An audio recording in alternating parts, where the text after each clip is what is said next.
দর্শক, সমকাল ভোটের আলাপে আপনাদেরকে স্বাগত জানাচ্ছি। আমি শাহাদাত তনিম। আমি এই মুহূর্তে আপনাদেরকে আজকের যেই নির্বাচনটি হলো ত্রয়োদশ জাতীয় সংসদ নির্বাচন, সেই নির্বাচনের সার্বিক পরিস্থিতি নিয়ে আজকে আমাদের সঙ্গে যুক্ত আছেন সমকালের বিশেষ প্রতিনিধি রাজীব আহমদ। তার কাছ থেকে বিস্তারিত জানবো। রাজীব আহমদ, সমকাল স্টুডিওতে আপনাকে স্বাগত জানাচ্ছি। ধন্যবাদ আপনাকে। সারাদিন আপনি দুটো জেলায় গিয়েছেন, ময়মনসিংহ এবং গাজীপুর।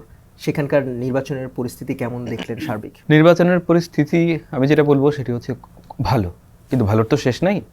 আরও ভালো হলে আরও ভালো হতো। যেমন হচ্ছে ময়মনসিংহ 4-এ আজকে সকালে ময়মনসিংহ সদর, যেটি সদর সিটি কর্পোরেশন, সকালবেলায় 7:30-8টায় ভোট কেন্দ্রে গিয়ে দেখলাম যে উৎসব মুখর পরিবেশে ভোট হচ্ছে। এবং ময়মনসিংহ যেহেতু হিস্ট্রিক্যালি আওয়ামী অধ্যুষিত এলাকা, আওয়ামী লীগের ভোটার বেশি, তো ধারণা করা হয়েছিল যে কাস্টিং কম হবে। কিন্তু শহরের কেন্দ্রগুলো ঘুরে দেখা গেল যে প্রচুর ভোটার এসেছে, স্পেশালি ইয়াং পিপল। তারা আসছে, ভোট দিচ্ছে, সেলফি তুলছে এবং কোনো রকম কোনো ভায়োলেন্স ছাড়া। শুধুমাত্র ময়মনসিংহের নাসিরাবাদ বালিকা বিদ্যালয়ে একটি উত্তেজনা হয়েছিল দুই প্রার্থীর সমর্থকদের মধ্যে ভোটের স্লিপ নিয়ে। এছাড়া আর উল্লেখযোগ্য কোনো ঘটনা ছিল না। যেমন বেলা 11টার সময় ময়মনসিংহের মোমেন শাহী একাডেমি কেন্দ্রে আমি সেখানে গিয়ে দেখতে পাই যে কাস্ট হচ্ছে প্রায় 33%, মানে 1/3 ভোট প্রথম 3.5 ঘন্টায় কাস্ট হয়েছে। তারপর একটা জানার আগ্রহ ছিল যে ময়মনসিংহের যে আমলাপাড়া গাঙ্গিনাপাড়া যেই সংখ্যালঘু অধ্যুষিত যে এলাকাটা, সেখানে ভোটার হার কেমন। কারণ আমাদের দেশের নির্বাচনে সাধারণত দেখা যায় যে হিন্দু ভোটার যারা আছে তারা ভোটের ক্ষেত্রে নানা রকম প্রতিবন্ধকতার শিকার হন। ওইখানে গিয়ে দেখলাম যে আরও চমৎকার অবস্থা, আউটস্ট্যান্ডিং। ওইখানে আপনার বেলা 12টার দিকে কাস্টিং ছিল 37-38%। লোকজন রীতিমতো উৎসবের আমেজে ভোট দিচ্ছে। তারপরে ময়মনসিংহের যে বিখ্যাত জানাল আবেদিন পার্ক, সেখানে গিয়ে দেখলাম যে প্রচুর মানুষ এসেছেন ভোট দিয়ে পার্কে। লাইক একটা গেট টুগেদার হচ্ছে, একজনের সঙ্গে আরেকজন অনেক দিন পরে দেখা হচ্ছে, বন্ধুরা আড্ডা দিচ্ছে, কে কোন মার্কায় ভোট দিয়েছে তা নিয়ে গল্প চলছে এবং একজন আরেকজনকে ট্রল করতেছে যে অমুক মার্কায় ভোট দিয়েছো, তুমি তো হাঁটছো। তারপরে আরে সন্ধ্যাবেলা দেখিস মার্কার কী হয়। তো এরকম পরিস্থিতি ছিল। 30 সালে যখন আসলাম ময়মনসিংহ 7, সেখানে আরও নেক টু নেক কন্টেস্ট হচ্ছে, কারণ ত্রিমুখী লড়াই। 30 সাল যে পৌর এলাকা, সেখানে কাস্টিং একটু কম ছিল, কিন্তু যেটি ধলা, বালিপাড়া, বৈলর, এইসব ইউনিয়ন, আমাদের দর্শকরা চিনবেন কি না জানি না, এইসব ইউনিয়নে বেলা 12টার দুপুর 2টার সময় গিয়ে দেখলাম যে কাস্টিং প্রায় 54%। তার মানে হিউজ কাস্টিং, প্রচুর মানুষ এসেছে ভোট দিতে। এবং সেনাবাহিনী খুবই অ্যাক্টিভ ছিল, যে কোনো একটি ঘটনার সঙ্গে সঙ্গে সেনাবাহিনী সাড়া দিয়েছে তাৎক্ষণিকভাবে। এবং কোনো রিগিং, যে কোনো রিগিংয়ের ঘটনায়, যেমন ধরেন যে ময়মনসিংহে থাকা অবস্থায় খবর পেলাম যে শেরপুরে একটি ভোট কেন্দ্রে ব্যালট পেপার ছিনতাই করে ধানের শীষে ভোট মারা হয়েছে। তো সেনাবাহিনী গিয়ে সেই যারা পারপেট্রেটর আছে তাদেরকে ধরেছে এবং 3 বছর কারাদণ্ড হয়েছে তাদের। এবারে নির্বাচন ওভারঅল সারা দেশে আমাদের সহকর্মীদের কাছ থেকে যে খবর, তাতে নির্বাচন অতীতের যে কোনো সময়ের চেয়ে ভালো হয়েছে। সবচেয়ে বড় কথা, এই প্রথম বাংলাদেশের ইতিহাসে একটি প্রাণহানিমুক্ত নির্বাচন হয়েছে। আজকের ভোটিং ডেতে এখন পর্যন্ত কোনো প্রাণহানির খবর নেই। খুলনায় একজন মারা গিয়েছেন ভোট কেন্দ্রে উত্তেজনার সময়, সেটি কিন্তু হত্যা নয়, সেটি ছিল যতদূর জানা যাচ্ছে হৃদরোগে উনি আক্রান্ত হয়েছিলেন উত্তেজনার সময়। যদিও বলা হচ্ছে ধাক্কা দেওয়া হয়েছিল, ধাক্কায় তো মানুষ মারা যায় না। ময়মনসিংহ সাথে গিয়ে দেখলাম যে দুই প্রার্থী কথা বলতেছে, একজন আরেকজনের সঙ্গে হাসি ঠাট্টা করতেছে। একজন বলতেছে ভাই আপনি কিন্তু ফেল, আরেকজন বলতেছে আপনি ফেল। তো এই আনন্দ দেখলাম তাদের মধ্যে। পরে প্রার্থীদের কথা বলছিলেন, প্রার্থীদের কি কোনো অভিযোগ আপনি পেয়েছেন কিনা? ময়মনসিংহ 4-এর প্রার্থীদের সঙ্গে দেখা হয়নি, 7-এর প্রার্থীদের দেখা হয়েছে, তাদের কোনো রকম কোনো অভিযোগ নেই। আচ্ছা, তো সবই যে ভালো তা কিন্তু না। ময়মনসিংহ 10-এ এসে দেখলাম যে পরিস্থিতি একটু ভিন্ন। ময়মনসিংহ 10-এ ওই জায়গায় জামাত জোটের প্রার্থী অলমোস্ট প্রতিদ্বন্দ্বিতা নেই, ওই জায়গায় জামাত এনসিপিকে ছেড়ে দিয়েছে। তো ওই আসনে প্রতিদ্বন্দ্বিতা হচ্ছে মূলত বিএনপি এবং হচ্ছে বিএনপির সদ্য সাবেক উপজেলার আহ্বায়ক, যিনি বহিষ্কৃত বিদ্রোহী প্রার্থী মুর্শেদ সাহেব, আর হচ্ছে ফখরুদ্দিন বাচ্চু। এইবারের নির্বাচনে মানে যেই কয়েকটি আসনকে নিয়ে বলা যায় যে হ্যাঁ অনিয়ম হয়েছে, মানে কাউন্টেবল, বিচ্ছিন্ন ঘটনা না, যেগুলোকে বিচ্ছিন্ন ঘটনা হিসেবে, যেমন শেরপুরের একটা কেন্দ্রে হয়ে গেছে, তারপরে কিন্তু সেনাবাহিনী ধরেছে, ব্যালট উদ্ধার করেছে, ব্যালটগুলো বাতিল হয়েছে। কিন্তু ভালুকায় যেটি হয়েছে, শেষের দিকে জাল ভোট হয়েছে, দিনের বেলা জাল ভোট হয়েছে এবং শেষের দিকে রিগিংও হয়েছে। ব্যালট ছিনিয়ে নিয়ে ভোট মারা হয়েছে এবং এটি ধানের শীষের সমর্থকরা করেছেন স্বতন্ত্র প্রার্থীর বিপক্ষে। ময়মনসিংহের 4-একটি আসন, ময়মনসিংহ 11 গফরগাঁও, তার পাশ দিয়ে এসেছি। সেইখানে ধানের শীষের প্রার্থীর সঙ্গে সারাদিনে উত্তেজনা ছিল বিদ্রোহী প্রার্থীর। ধানের শীষের যিনি বিদ্রোহী প্রার্থী, উপজেলার সাবেক আহ্বায়ক এবি সিদ্দিকুর রহমান। তো হতাহতের কোনো খবর নেই, এবং কারচুপির কোনো খবর নেই, উত্তেজনা ছিল দিনভর। কিন্তু কারচুপির যেসব খবর বলেন তাহলে হচ্ছে ময়মনসিংহ 10-এ কিছু কারচুপি হয়েছে। আরেকটি বিষয় একটু জানতে চাই, গত 17 বছর ধরে সাধারণ মানুষ যে অভিযোগটি করতো, কমন অভিযোগ, যে তিনি ভোট কেন্দ্রে গিয়েছেন, দেখেন যে তার ভোটটি দিয়ে দেওয়া হয়েছে, এইবার কোনো এই ধরনের অভিযোগ পেয়েছেন কিনা? দেখেন, গত 3 নির্বাচনের সঙ্গে এই নির্বাচনের কোনো তুলনাই হয় না। আমি বলছি না যে এই নির্বাচনে সব কিছুই একেবারে পারফেক্ট ছিল, ইউরোপিয়ান স্ট্যান্ডার্ড ছিল, এরকম না। যেমন ধরেন যে প্রচুর ভিডিও এসেছে, অনেক লোক তো ভোট কেন্দ্রে গিয়ে ভোট দিতে পারেনি, তার ভোট কেউ না কেউ দিয়ে দিয়েছে। এটা কিন্তু জাল ভোট, এটা জালিয়াতি। আপনি গিয়ে ভোট কেন্দ্রে বলেছেন যে আপনি রাজীব আহমদ, গিয়ে আপনি ভোট দিয়ে ফেলেছেন। পোলিং এজেন্টের দায়িত্ব হচ্ছে এটাকে এটা ঠেকানো, কিন্তু দেখা যায় শহর এলাকায় পোলিং এজেন্টরা একজন আরেকজনকে চেনেন না। ঠিক আছে, উনি মেনে নিছে। যেমন আমি ভোট দিতে গেছি, আমার আব্বা মারা গেছেন 2 বছর আগে। আমি ভোট কেন্দ্রে গিয়ে প্রথমে সহকারী প্রিসাইডিংয়ের সঙ্গে যোগাযোগ করে বললাম যে এই নাম্বারটা খেয়াল রাখেন, 117, আমি 118 নম্বর সিরিয়াল, 117 নম্বর, আপনি একটু খেয়াল রাখেন, এটা আমার বাবা, উনি বেঁচে নেই। তো উনি এটার সাথে সাথে মার্ক করে রাখছে, এই পরিচয় কেউ আসলে যেন ধরতে পারেন। এখন দেখেন যে একটু মফস্বল এলাকা, কেউ না কেউ হয়তো জানে যে আমার বাবা মারা গেছেন, এই সুযোগ নিয়ে ভোটটা হয়তো বা দিতে যাইতে পারেন। তো এই জন্য আমি আগেই এটা কনফার্ম করে আসছি যেন আমার বাবা উনি নেই পৃথিবীতে, ওনার নাম ভোটার তালিকায় রয়ে গেছে। তো ওনারা এটা মার্ক করে রাখছেন যে এই নামে কেউ যদি আসে ওরে ধরা হবে। গাজীপুরের যে আসনগুলোতে আপনি গিয়েছেন, যে কেন্দ্রগুলোতে গিয়েছেন, সেখানে কি রকম পরিস্থিতি? গাজীপুরে যেটি ছিল, গাজীপুরের যে 2টি আসনে গেছি, 2 আর 3, এইসব আসন তো জামাতের প্রার্থী নাই, এগুলো ছেড়ে দিয়েছে জামাত একটি খেলাফত মজলিসকে, বাংলাদেশ খেলাফত মজলিসকে, আর একটি এনসিপিকে। তো এই 2টা দলই তো একটু বিএনপির তুলনায় বেশ দুর্বল ছিল ওই এলাকায়। তো ওই এলাকার 2টা আসনের ইলেকশন বেশ নিরুত্তাপ। মানে অন্য অন্য এলাকায় যেটা ছিল যে ধরেন ময়মনসিংহ 7-এ, ময়মনসিংহ 10-এ যেটা ছিল যে ভোট কেন্দ্রের সামনে এর বুথ, ওর বুথ, এই বুথ থেকে টাকাটাকি করে, ওই বুথ থেকে টাকাটাকি করে, টানাটানি করে, সবাই তার স্লিপটা দিতে চায়, একটু চা খাওয়াইতে চায়, একটু বাইরে বসেন, দোকানে একটু ঠান্ডার ব্যবস্থা করছে। যেমন 30 সালে দেখছি যে আপনার এটা আইনে অবৈধ, কোনোভাবে আইন পারমিট করে না, কিন্তু 30 সালে যেটা হচ্ছে ভোট দেওয়ার পর একটা বেরিয়ে যাওয়ার পর একটা ঠান্ডার ব্যবস্থা করতেছে, একটু একটা ঠান্ডা খায় যান। আবার ভোট দেওয়ার আগে একটু একটা ঠান্ডা খাবেন জিজ্ঞাসা করে। আজকে একটু রোদ ছিল দুপুর দিকে, যাই হোক, কিন্তু গাজীপুরে এই জিনিসটা পাইনি, এই উৎসবটা পাইনি। গাজীপুরে বেশ ফাঁকা ফাঁকাই ছিল বলা যায়। আবার এটাও হতে পারে যে গাজীপুরের তো মানুষ যত বেশি হোক, গাজীপুরে ভোটার কম, সবই তো ভাসমান মানুষ, অস্থায়ী মানুষ, অন্য অন্য জেলা থেকে এসেছে।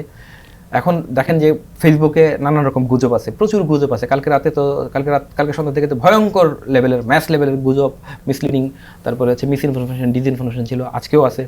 তো আজকে ধরেন দিনের বেলায় কিছু গুজব ছড়ানো হয়েছে এআই দিয়ে, যে অমুক জায়গার প্রার্থী নির্বাচন বর্জন করেছেন। আমি দেখলাম যে ভেরিফাইড অ্যাকাউন্ট যাদের, তারা ওই সব গুজব শেয়ার করছেন যে অমুক জায়গার যশোর অমুক জায়গার প্রার্থী নির্বাচন বর্জন করেছেন। আসলে তো ঘটনা এই না, এটা আসল ঘটনা হচ্ছে যে লোকজনকে প্রভাবিত করা, যে নির্বাচন বর্জন করছে তাহলে আর ভোট দিয়ে লাভ কি, বা তার ভোটাররা আসে লাভ কি, ফল কি হবে, এটা কেউ অনুমান করতে পারতেছে না, কেউ প্রেডিকশন করতে না না না। কারণ গত 17 বছর দেশে কোনো নির্বাচন ছিল না, কোনো ডেটা নেই আপনার কাছে বিশ্বাসযোগ্য, কার ভোট কত পার্সেন্ট আপনি জানেন না, ভোটিং যে প্যাটার্ন কি আপনি বুঝতে পারতেছেন না।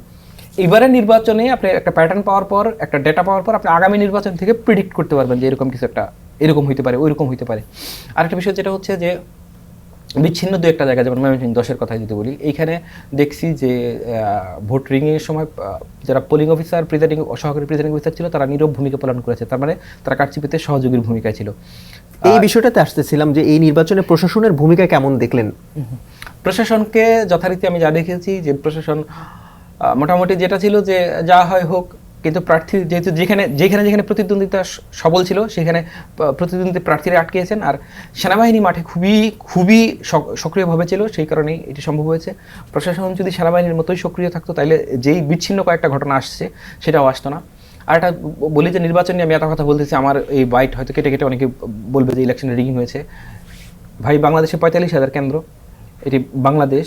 এখানে অতীতে নির্বাচনে এরকম হয়েছে যে একটি নির্বাচনে, যেমন 2001, এটাকে আমরা একটা ভালো নির্বাচন ধরি, সেই নির্বাচনেও 194টি কেন্দ্রে ভোট গ্রহণ স্থগিত করতে হয়েছিল। এবার একটি সিঙ্গেল কেন্দ্রে ভোট গ্রহণ স্থগিত হয়নি।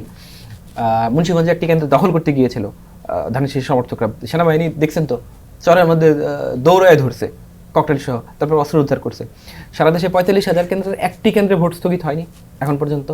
তারপরে রাতের ভোটের কালকে যেগুলো ছিল সবই তো গুজব, শেষ পর্যন্ত প্রমাণ হয়েছে এগুলো সবই গুজব। কারণ রাতে কেউ যদি ভোট ব্যালটে দিয়ে রাখে, বাক্সে রাখলে সকালবেলা তো এজেন্ট ছাড়বে না, কারণ এজেন্টের সামনে তো সকালবেলা লক করতে হয়েছে।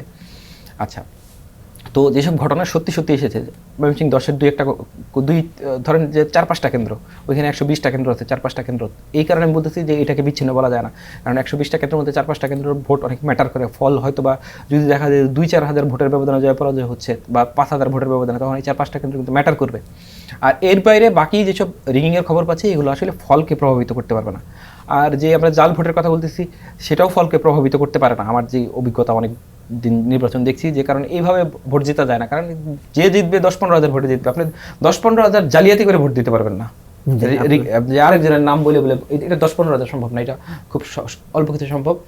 এর বাইরে ধরেন যে চট্টগ্রাম 9 ব্যালট স্টাফিংয়ের, মানে ব্যালটে সিল দেওয়ার একটা ঘটনা আসছে, কুমিল্লা 10 একটা ঘটনা আসছে, নোয়াখালীতে একটা ঘটনা আসছে যে নোয়াখালী, এটা সম্ভবত নোয়াখালী 5, হ্যাঁ নোয়াখালী 5-এ, যেখানে ভোটের গোপন বুথে বহিরাগত ব্যক্তি ঢুকেছিলেন। এগুলো প্রশাসনের সামনেই হয়েছে। তো নির্বাচন ওভারঅল ভালো হয়েছে। যে ঘটনা ঘটেছে সেই ঘটনাগুলো বিচ্ছিন্ন, কিন্তু এই ঘটনাগুলো অ্যাকসেপ্টেবল না। এই ঘটনাগুলোর ক্ষেত্রেও নির্বাচন কমিশনের হাতে এখনও যেহেতু তফসিল অব্যাহত রয়েছে, নির্বাচন কমিশনের এই বিষয়গুলোতে হার্ডেস্ট অ্যাকশন নেওয়া উচিত। যেই কর্মচারীরা এর সঙ্গে দায়ী, তাদের বিরুদ্ধে দৃষ্টান্তমূলক কঠোর ব্যবস্থা নেওয়া উচিত। যে প্রার্থী দায়ী, তার বিরুদ্ধে ব্যবস্থা নেওয়া উচিত, এবং এই কেন্দ্রগুলোর প্রয়োজনে ফলস বন্ধ রেখে এগুলো ইনভেস্টিগেট করা উচিত, যেন একটি ভালো নির্বাচনকে কেউ যেন বিতর্কিত করার সুযোগ না পায়। হ্যাঁ, এই যে দুটি প্রধান দলের প্রধানরাই কিন্তু বলছেন যে ফলাফল যাই হোক তারা মেনে নেবেন। ফলাফল ঘিরে কি কোনো মানে ধরনের সংঘর্ষ আপনি খেয়াল করছেন কিনা? দেখেন, প্রত্যেকের যারা আমাদের দেশের এমিনেন্ট সিটিজেন, তারা বহুদিন বলেছে নির্বাচন হবে না, ডক্টর ইউনূস নির্বাচন দিবে না। তো এখন আসছে সে রেজাল্ট হবে না। ভাই আপনি বলেন, আপনার আমাদের তো সবারই আশঙ্কা ছিল যে প্রচুর মারামারি হবে।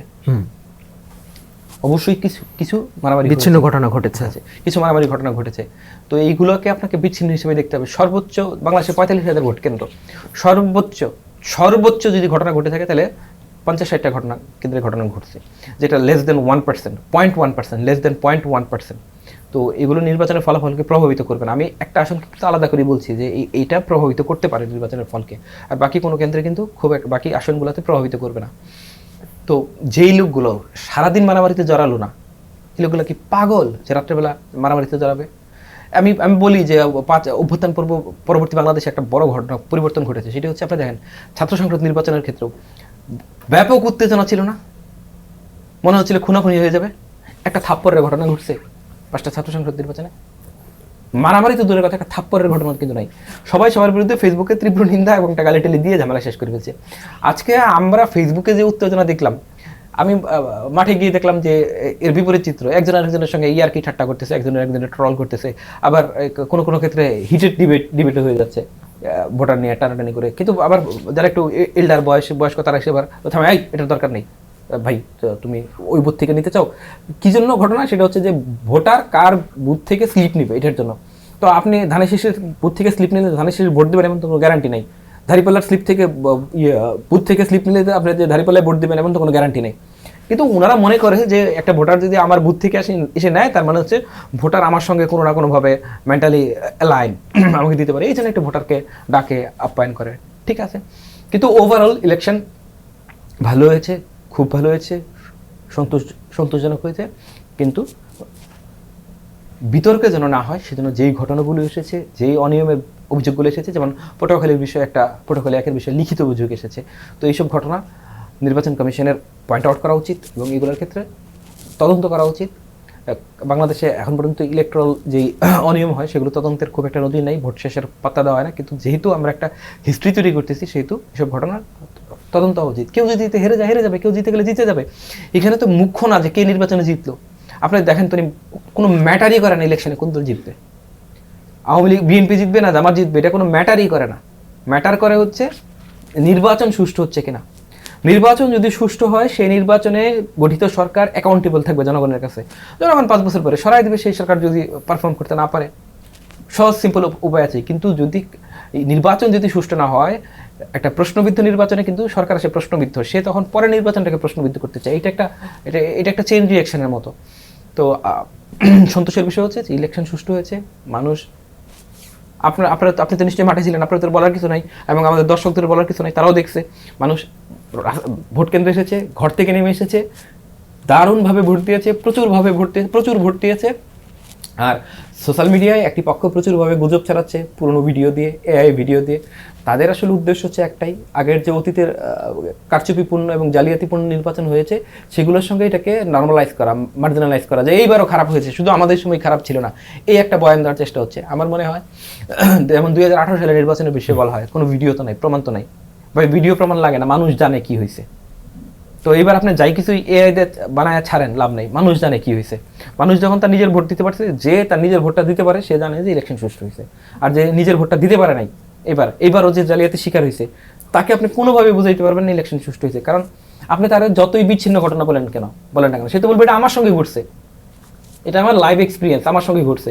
তো আগের বার ধরেন যে কয়েক কোটি মানুষের সঙ্গে এই ঘটনা ঘটছে, যে বাড়ি চলে যান ভোট হয়ে গেছে। এবার ধরেন যে কয়েক হাজার মানুষের সঙ্গে ঘটছে, পার্থক্য এইটুকুই। কিন্তু হচ্ছে আপনি যেহেতু মাত্র কয়েক হাজারের সঙ্গে ঘটছে, হাজার সংখ্যাটা বড় শোনালেও বাংলাদেশের যে পার্সপেক্টিভ 13 কোটি ভোটার, সেই তুলনায় এটি নগণ্য। রাজীব আহমদ, আপনাকে অসংখ্য ধন্যবাদ আমাদেরকে সময় দেওয়ার জন্য। আপনাকে ধন্যবাদ। দর্শক, এই ছিল সমকালের ভোটের আলাপ। অন্য কোনো সময় অন্য কোনো বিষয় নিয়ে আমরা আবারও হাজির হব। ততক্ষণ পর্যন্ত সমকালের সঙ্গে থাকুন।